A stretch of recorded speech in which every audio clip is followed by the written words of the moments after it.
So he says, Jesus is telling a parable, following another parable. He says, a certain man had 2 sons, and the younger of them said to his father, Father, give me the portion of goods that falleth to me.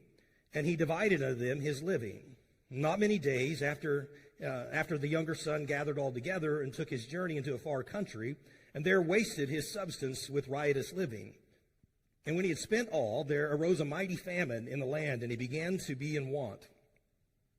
And he went and joined himself to a citizen of that country, and he sent him into his fields to feed swine. And he would fain have filled his belly with the husks that the swine did eat, and no man gave unto him. And when he came to himself, he said, How many hired servants of my father's have bread enough and to spare, and I perish with hunger?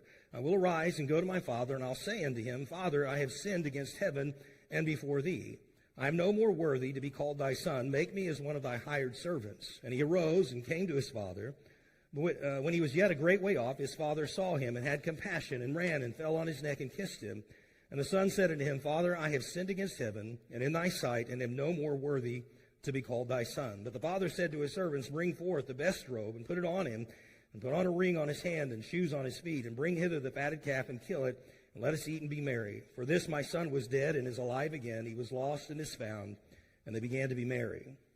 So the story, again, we know the story. It's a parable that comes on the heels of another parable that Jesus is explaining.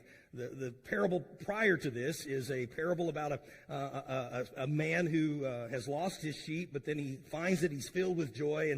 And then Jesus goes into this parable, and I think he does it because now he's trying to bring humanity into the initial story. And obviously, it's kind of this thing, if I lost my sheep, I'd certainly be happy if I found it, and I would rejoice in that, but not quite to the level that I would rejoice if my son were lost. Of course, he's moving into this idea of redemption, which again is the main theme.